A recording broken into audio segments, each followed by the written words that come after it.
My husband keeps claiming that I am raising our son wrong even though he does literally nothing. I think I've finally had enough of his games. My husband, 34M, and I, 25F, are new parents to our 10-week-old son. Since back when our son was just 1 week old, my husband has not been home due to him traveling for work. I am by myself with our son 24/7.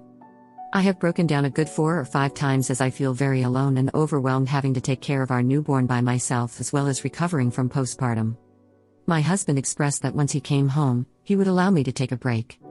So, my husband came home for the holidays and I requested for him not to bring any negative energy into the house because the baby can pick up on stuff like that. My husband has been away for so long that I just wanted to ensure they had good bonding time. He quickly became angry at me once I mentioned to keep the vibes positive in the house. Fast forward through the past 3 weeks since he came back home, he has barely interacted with our son.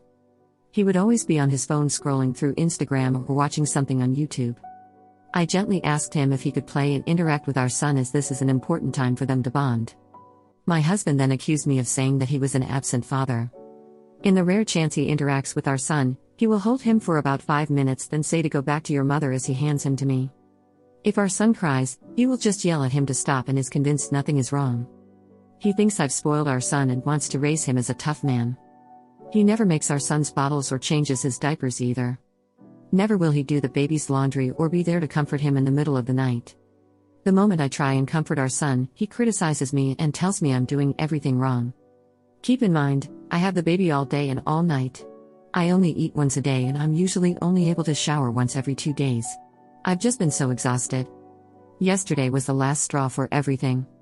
Prior to the pregnancy, I loved painting my nails, so I thought I would try it again last night because I wanted to pamper myself up somehow. My husband had been in the bathroom for 45 minutes, so I fed our son and strapped him around me as he fell asleep. I sat in an open area in our home and by the patio door so airflow could come in. Any of the products that had a strong smell I used quickly and discarded them. I finished with my nails within 25 minutes and my husband then came out of the bathroom to roast me saying I am endangering our son and that I'm a selfish mother. He then tried to take our son off me and I told him that he was sleeping and not feeling well. My husband then accused me of trying to keep his child away from him and saying I wasn't the person he married. I guess I just hit a breaking point and told my husband to F himself. I know it's a quite extreme thing to say to your husband, but I couldn't take it anymore. I was thinking of saying I want a divorce right there on the spot. I've just literally had enough. Am I in the wrong here and what is the best course of action?